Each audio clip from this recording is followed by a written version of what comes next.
Why are you a Cincinnati Bengal right now, Orlando? Yeah. I just, for me, it was just the best fit. Obviously given the circumstances, man, I felt like, it's an organization that's right there on the cusp of being a Super Bowl team. And they were just in that game 2 years ago. I've played them my whole time I've been in the NFL. I've played against them the last 2 years in the AFC Championship. So I kind of knew the type of coaches they had, front office and players, and camaraderie they got in that locker room. So it was definitely a situation that was very hard for me to pass up. Is it because you wanted to sit in a stone throne and hold this big, large stick?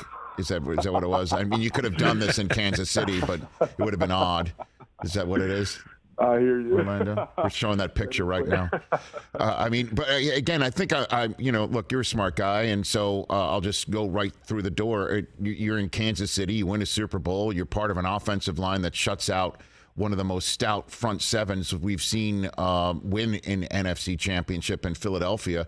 It would strike me as a spot that you'd want to stay. So I guess what happened there that you're willing to share, Orlando? Yeah, I definitely wanted to stay, but man, sometimes in the sport, especially on this level, it's a lot of business that goes on, and there are business decisions on my side, Kansas City side, that kind of brought us to this point. And man, I would have loved nothing more than to be a Chief for the rest of my career. But like I said, man, business is business, and the way that things work out, they work out. And I have no animosity. I'm very excited for the opportunity to be a Bengal.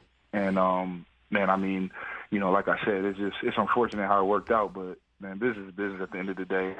My loyalty resides with who feeds my family.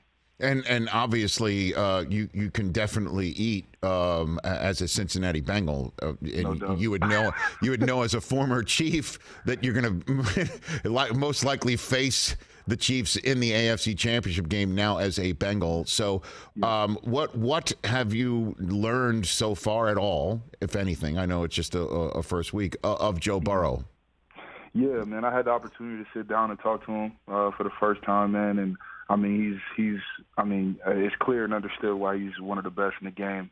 He's got a ton of football knowledge. He really loves the game. He loves to work. And he's not in it for the clout, man. He's in it for the Super Bowls. And, he's not even in it for the personal accolades.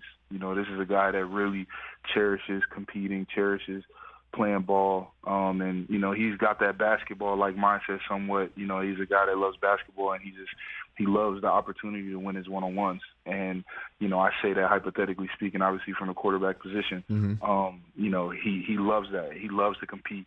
And, for me as an offensive lineman, I mean, I couldn't ask for more. Obviously coming from some of the players that I've already played with, I can see that similar like mindset in him. And so Burrow, from what I've been told, has this cool demeanor in the huddle and all the time. What was he like just chit-chatting with him?